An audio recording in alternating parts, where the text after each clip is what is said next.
morning. Just like human, the male and female gamete of a plant need to unite during fertilization to form a zygote. Unlike humans, plants cannot move.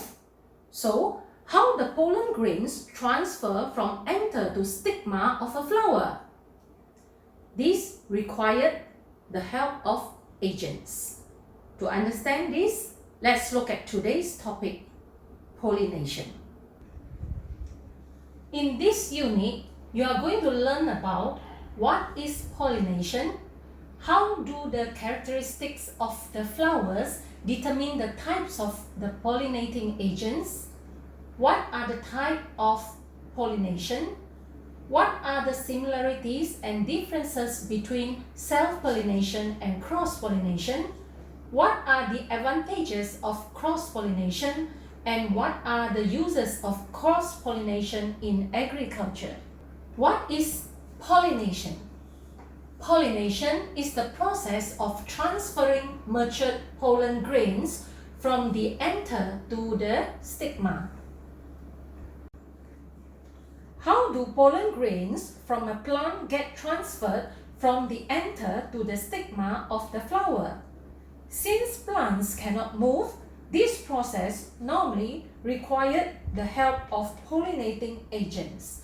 As you can see, pollen grains from the anther of flower A sticks on the body or leg of the insect. Then, the pollen grain carried by insect are transferred to the stigma of flower B. Wind, animals, and insects are pollinating agents that help in the transferring process. What are the characteristics of the flowers that determines its pollinating agent? For insects and animals pollinated flowers, the pollen grain usually stick on the beak or body of the animal.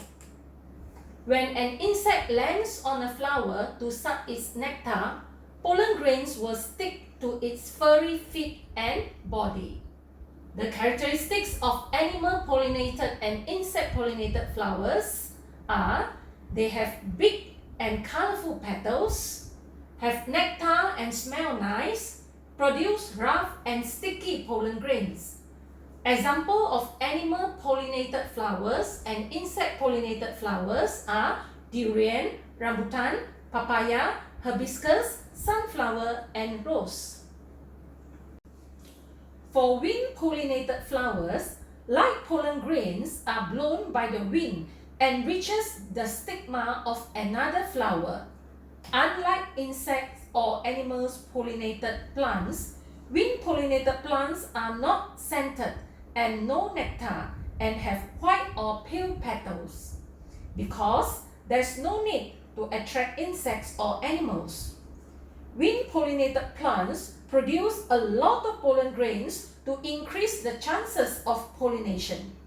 It is also very light in texture so that it is easily blown by the wind. The filaments are often long with anthers exposing to the wind so that pollen can easily be blown away. The stigma is long and feathery to catch pollen carried on wind. Examples of wind-pollinated flowers are corn, grass, and paddy. There are two types of pollination, self-pollination and cross-pollination. The pollen grains are transferred from the anther of flower A to the stigma of flower A. This type of pollination is called self-pollination. Then, the pollen grains are transferred from the anther of flower A to the stigma of flower B from the same plant. This type of pollination is also called self-pollination. Self-pollination is the transfer of pollen grains from the anther of a flower to the stigma of the same flower or the stigma of a different flower on the same plant. Another type of pollination is called cross-pollination. The pollen grains are transferred from the anther of flower A to the stigma of flower B on another plant. Cross-pollination occurs when the pollen grains of a flower are transferred from the anther of a flower to the stigma of another flower found on another plant of the same species. Next, let's make a comparison between self-pollination and cross-pollination. Self-pollination involves only one plant. Cross-pollination involves two plants of the same species. Self-pollination requires one or two flowers from the same plant. Cross-pollination requires two flowers from different plants of the same species. For example, rambutan flower must pollinate with rambutan flower cannot pollinate with durian flower.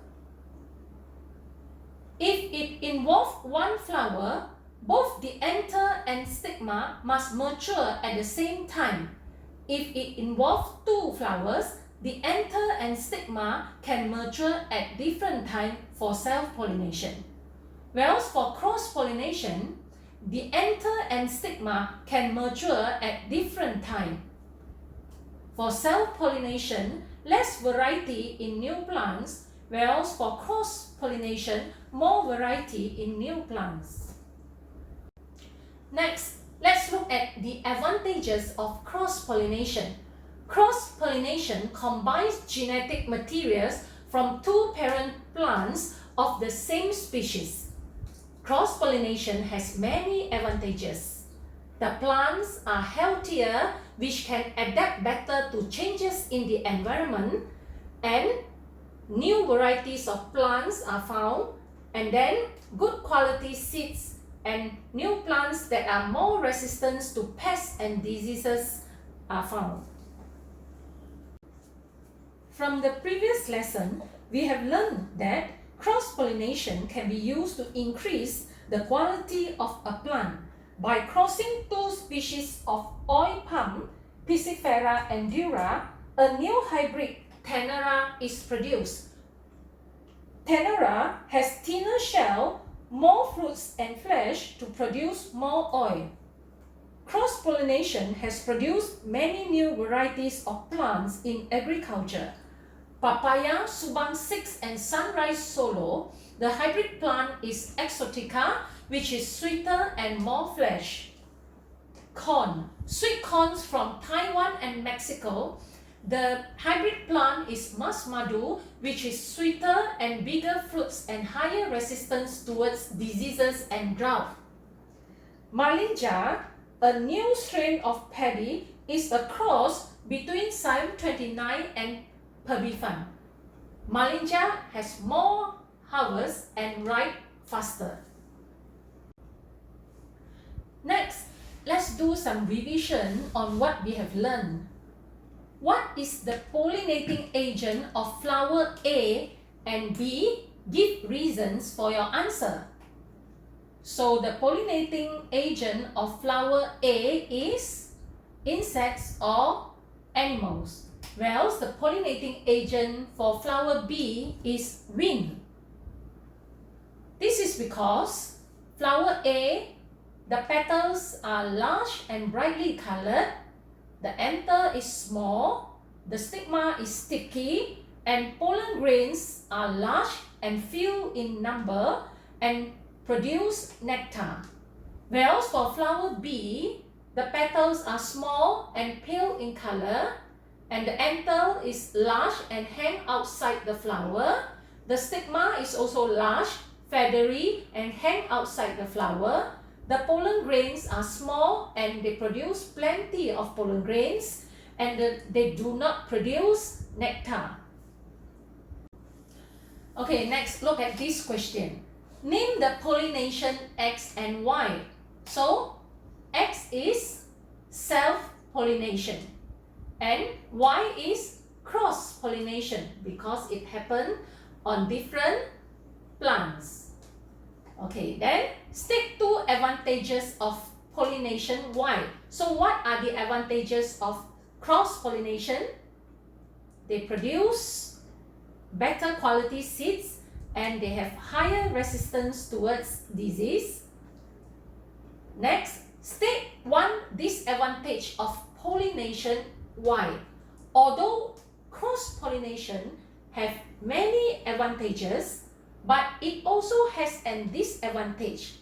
Now, cross-pollination required the help of pollinating agent during pollination, whereas self-pollination, sometimes they don't need pollinating agent because it happens within either the same flower or same plant. Then, if plant A and B grow in an enclosed area, suggest one way to ensure pollination Y only take place in B. Now, how to ensure cross-pollination only takes place in plant B? We can cut all the anthers of plant B, means no more pollen grains from plant B. Then, the pollen grains from anther of plant A will transfer to the stigma of plant B and cross-pollination occur. That's all for today's topic. Thank you.